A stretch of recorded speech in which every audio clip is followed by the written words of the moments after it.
Hello my dear student, कैसे हैं आप लोग। उम्मीद करता हूं सब बढ़िया होंगे, खुश होंगे। सो भाई, ये क्लास 10th साइंस की हमारी पहली क्लास होने वाली है। इस क्लास में हम क्लास 10th साइंस का बेसिक पढ़ेंगे। चैप्टर फर्स्ट, रासायनिक अभिक्रियाएं एवं समीकरण। हम जानेंगे इस क्लास में कि रासायनिक अभिक्रियाएं क्या होती हैं, रासायनिक समीकरण क्या होते हैं, अभिकारक क्या होते हैं, उत्पाद क्या होते हैं, रासायनिक समीकरणों को कैसे लिखा जाता है, शब्द समीकरण क्या होते हैं और शब्द समीकरणों को किस प्रकार से लिखा जाता है, समीकरणों को संतुलित किस प्रकार से किया जाता है। ये सारी कुछ बेसिक चीज़ें आज की इस क्लास में हम सीखेंगे। तो उम्मीद है आप हमारे साथ बने रहेंगे और आप हमें कमेंट करके ज़रूर बताइएगा वीडियो देखने के बाद कि आपको चीज़ें किस तरीके से समझ में आ रही हैं। ठीक है, चलिए स्टार्ट करते हैं। सबसे पहले रासायनिक अभिक्रियाओं की परिभाषा से।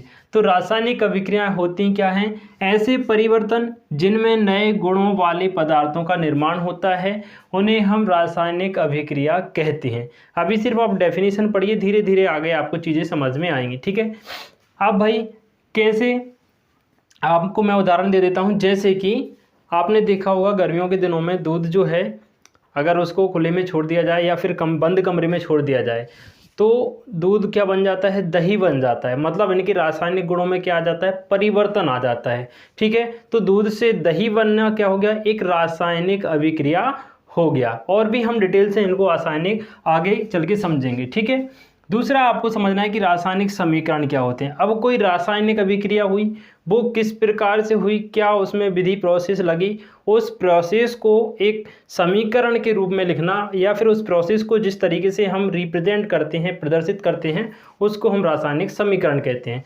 जैसे आप देखेंगे ये ऐसे समीकरण जिनके द्वारा रासायनिक अभिक्रियाएं निरूपित की जाती हैं, वो क्या कहलाते हैं? रासायनिक समीकरण कहलाते हैं। ठीक है भाई, इसके बाद हम देखेंगे कि रासायनिक अभिक्रियाओं के उदाहरण। रासायनिक अभिक्रियाएं होती कौन कौन सी हैं? वैसे बहुत सारी रासायनिक अभिक्रियाएं होती हैं। रासायनिक अभिक्रियाओं से हम चारों तरफ से घिरे हुए हैं।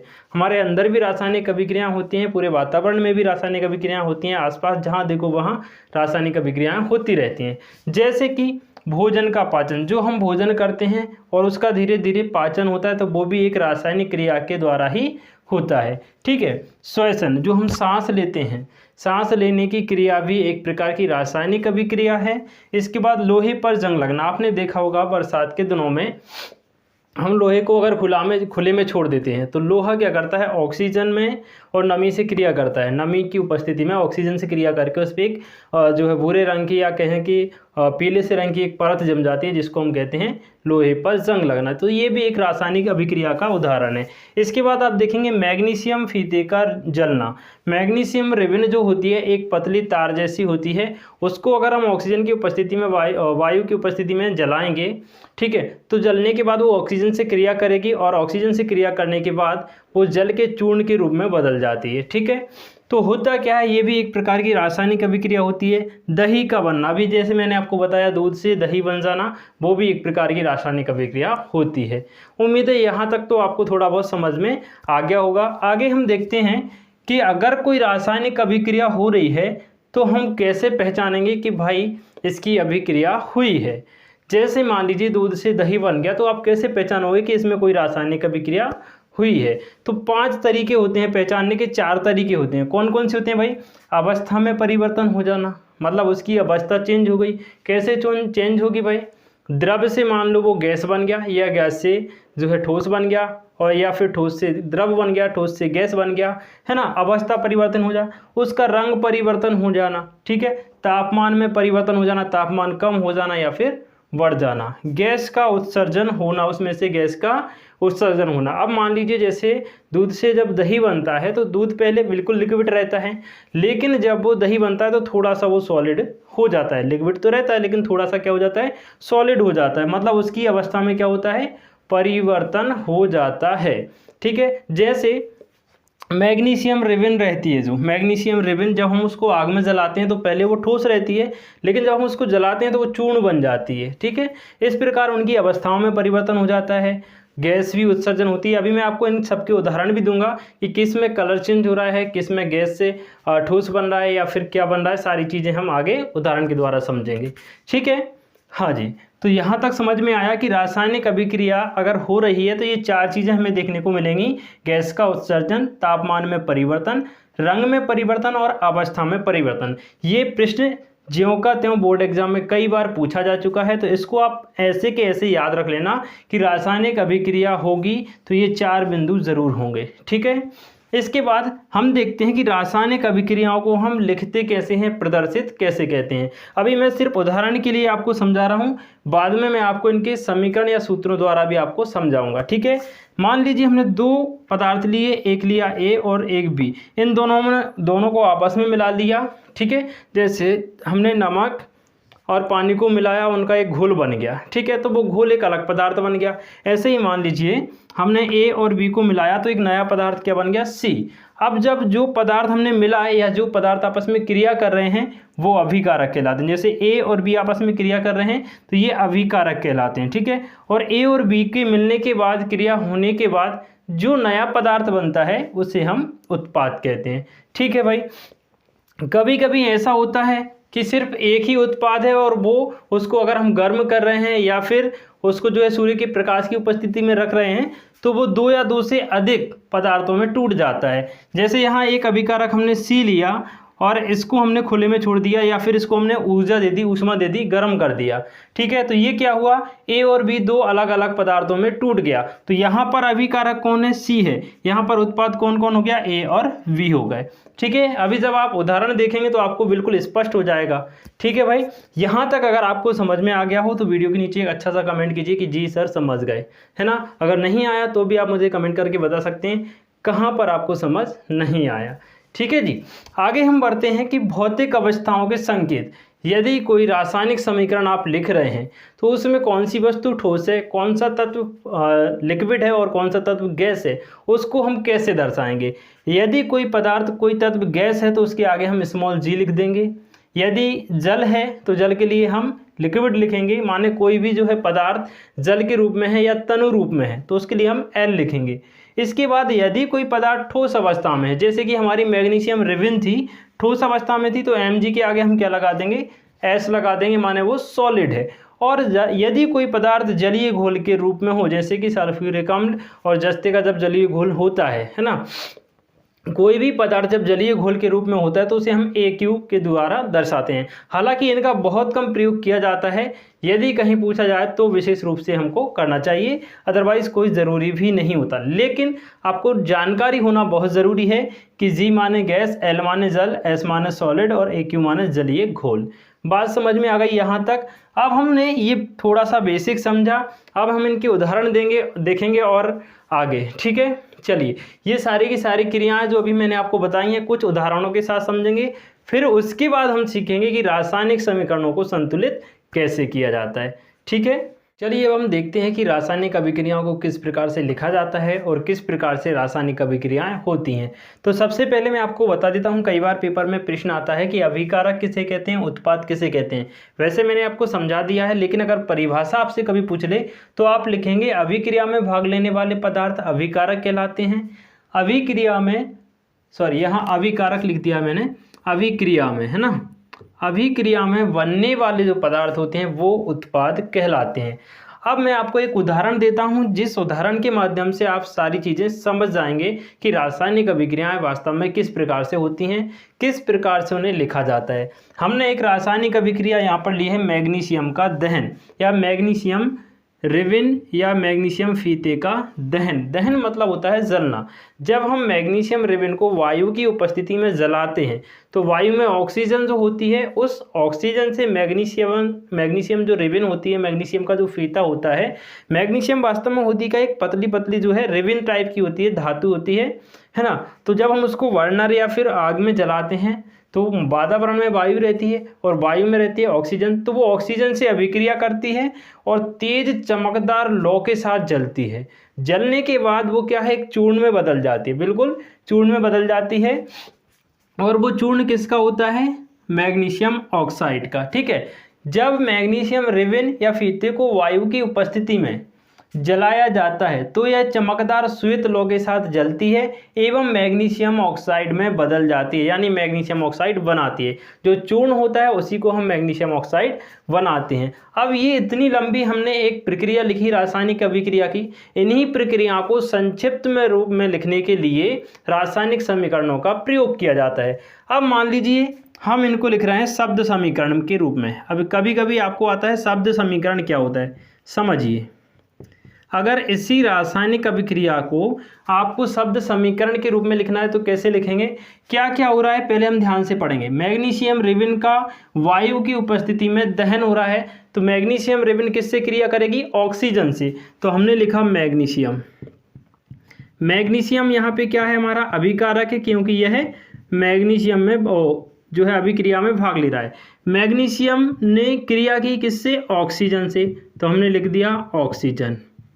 ठीक है, मैग्नीशियम ने ऑक्सीजन से क्रिया की। क्रिया करने के बाद नया पदार्थ इन्होंने क्या बना लिया, मैग्नीशियम ऑक्साइड बना लिया। तो मैग्नीशियम जो ऑक्साइड है ये हमारा उत्पाद हो जाएगा, समझिएगा ध्यान से। मैग्नीशियम ऑक्साइड ये हमने एक यहाँ पर क्रिया कर ली। ठीक है, तो यही कहलाता है हमारा शब्द समीकरण। किसी भी रासायनिक अभिक्रिया के विवरण को शब्दों के रूप में समीकरण की तरह लिखना शब्द समीकरण कहलाता है। इसी समीकरण को हम रासायनिक समीकरण के रूप में लिख सकते हैं। कैसे लिखेंगे भाई, इनके सूत्र लिख दो आप। मैग्नीशियम का क्या होता है, Mg होता है, तो हमने Mg लिख दिया, प्लस ऑक्सीजन का क्या होता है, O2 होता है, O2 लिख दिया। भैया मैग्नीशियम ऑक्साइड क्या होता है, तो हमने लिख दिया MgO होता है। ये हो गया हमारा रासायनिक अभिकरण। अभी जो रासायनिक समीकरण हो गया, अभी मैंने आपको बताया था ना इस तरीके से कि A+V इज इक्वल टू, या एरो का निशान लगा के मैंने बताया था C, मतलब दो पदार्थ अलग अलग मिलकर रासायनिक क्रिया करते हैं और एक नया पदार्थ बनाते हैं। ऐसे ही यहाँ पर मैग्नीशियम और ऑक्सीजन आपस में मिलकर नया पदार्थ क्या बना रही हैं, MgO बना रही हैं, मैग्नीशियम ऑक्साइड बना रही हैं। ठीक है, अब समझिएगा, आपने समझा अभी तक क्या क्या कि रासायनिक अभिक्रिया किस प्रकार से होती है, शब्द समीकरण को कैसे लिखते हैं, रासायनिक समीकरण को कैसे लिखते हैं, अभिकारक क्या होता है, उत्पाद क्या होता है, ये सारी चीजें आपने समझ ली। अब आप ये जो समीकरण देख रहे हैं, क्या ये समीकरण संतुलित है? सबसे पहले तो ये समझिए कि संतुलित का मतलब क्या होता है। संतुलित का मतलब ये होता है कि जो अभिकारक हैं और जो उत्पाद है, दोनों तरफ ये जो बीच में तीर लगा रहता है ना, इस तीर के दोनों तरफ परमाणुओं की संख्या बराबर है या नहीं। अगर बराबर है तो समझ लो समीकरण रासायनिक समीकरण संतुलित है।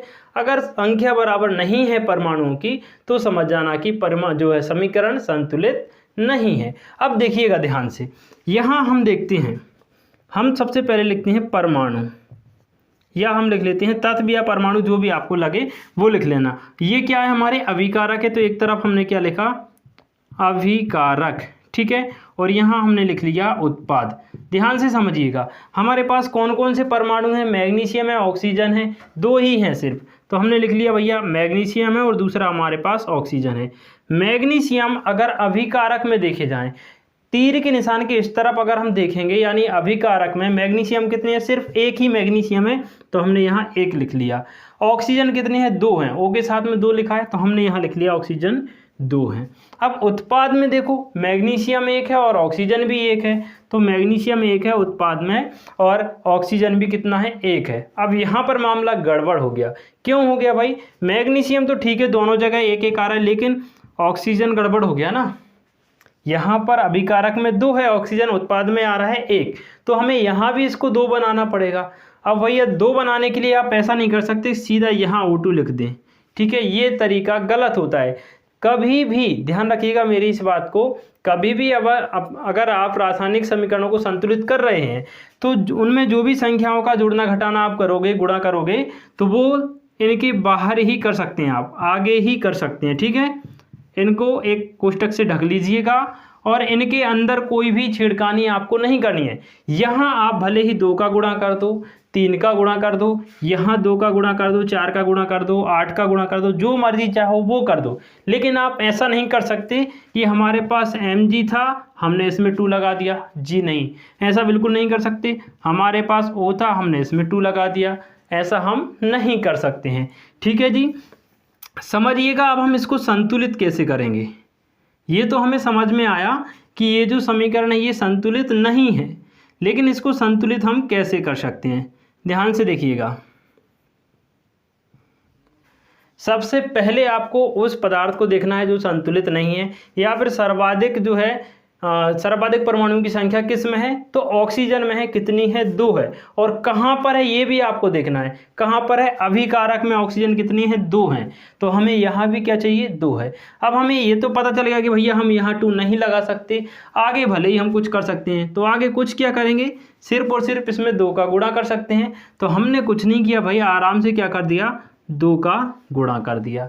तो अब हमारे पास 2 ऑक्सीजन हो गए, लेकिन अभी भी मामला गड़बड़ है। मैग्नीशियम भी हमारे पास 2 हो गए, जबकि अभिकारक में तो 1 था। तो अब क्या करें भाई, इसमें तो हमने 2 का गुणा कर दिया, उत्पाद में हमने 2 का गुणा किया, तो ऑक्सीजन 2 हो गए। लेकिन ऑक्सीजन के साथ साथ में मैग्नीशियम भी 2 हो गए, मैग्नीशियम भी 2 हो गए ना। लेकिन हमारे पास यहाँ तो 1 था, अब यहाँ 2 हो गए, तो यहाँ भी 2 करने पड़ेंगे। तो इसमें भी हम क्या कर देंगे, 2 का गुणा। समझिएगा ध्यान से, यहाँ जब 2 मैग्नीशियम हो गए यहाँ पर, तो हम इस मैग्नीशियम के आगे क्या करेंगे, 2 का मल्टीप्लाई कर देंगे। अब अगर आप ध्यान से देखें तो पूरा समीकरण हमारा संतुलित हो गया। कैसे हो गया, देखो भाई, 2 मैग्नीशियम इधर हैं, 2 मैग्नीशियम इधर आ गए, 2 ऑक्सीजन इधर हैं, 2 ऑक्सीजन इधर आ गए। ये जो 2 लगा होता है ना, अगर किसी भी रासायनिक समीकरण या तत्वों के आगे 2 या 3 कोई सी भी संख्या लिखी है, तो वो सबके साथ में काउंट मानी जाती है। माने कि 2 मैग्नीशियम, 2 ऑक्सीजन, अगर इधर और भी कुछ होता, मान लो हाइड्रोजन होता, तो ये होता कि 2 हाइड्रोजन, अगर मान लो पोटेशियम होता तो 2 पोटेशियम, ठीक है, कुछ भी होता तो वो 2 आगे लगा है वो सबके लिए काउंट माना जाता है।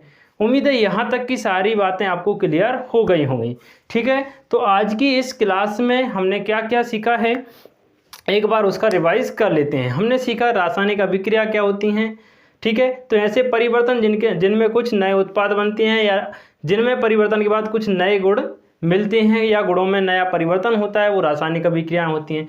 रासायनिक समीकरण क्या होते हैं भाई, रासायनिक समीकरण रासायनिक अभिक्रियाओं को प्रदर्शित करने वाले समीकरण होते हैं, या निरूपित करने वाले समीकरण होते हैं, ठीक है। इसके बाद हमने देखा कि रासायनिक अभिक्रियाओं की पहचान कैसे की जाती है। भैया 4 चीज़ें होती हैं, अवस्था बदल जाती है, रंग बदल जाता है, तापमान बदल जाता है, और उनका जो है अवस्था, रंग, तापमान, और एक और जो है उनमें गैस का उत्सर्जन हो जाता है। ये चीज़ हमने समझी। फिर आपसे पूछे कि रासायनिक अभिक्रियाओं के उदाहरण क्या होते हैं, तो आप बोलेंगे कि श्वसन, जो हम सांस लेते हैं ये भी एक रासायनिक अभिक्रिया है। जो हम भोजन खाते हैं उसका जो पचना होता है वो भी रासायनिक अभिक्रिया है। और भी अगर आप सोचें कि दही का जमना, दूध से दही का बनना, ये भी एक रासायनिक अभिक्रिया है। लोहे पर जंग लगना, ये भी रासायनिक अभिक्रिया है। इस प्रकार से हमने इनके उदाहरण देखे।